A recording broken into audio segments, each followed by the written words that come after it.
региондордун арасында эң көп топ түзүлгөн бул Баткен облусу болду. Аймагыбызда өрүктүн көптөгөн түрү өндүрүлүп, кургатылып, КМШнын бир катар өлкөлөрүнө экспорттолуп турган. Акыркы кездерде чек ара аймактары жабык болуп, өрүктүн баасы өтө арзандап жатканы баарыбызга маалым. Баткен жана Лейлек райондорундагы өрүк өндүрүүчүлөр өз ара жардамдашуу топторуна биригип, Кыргызстан кооперативдер союзу менен иш алып барууда. Лейлек районунда 13 КВП бар.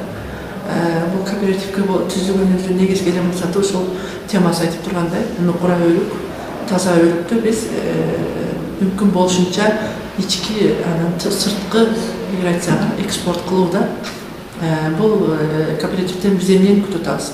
Мен ойлойм, бул кооператив өтө биздин айылдар үчүн көп иштерди, ишкерлерди камсыз кылат деп ойлойм.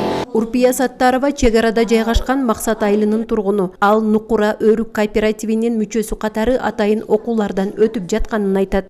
Бизде Максат айылында 3 группа бар. Бири ынтымак, бири үмүт, бири береке. Ошол группалардын лидерлери азыр семинарга келип отурабыз.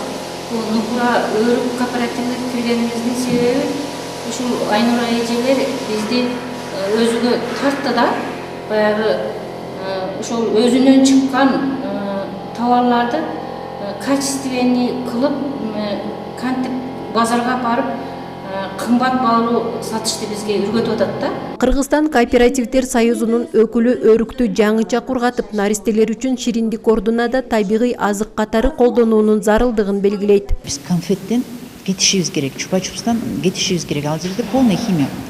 Анан биз айтып атабыз, өрүк конфет сатуу депчи.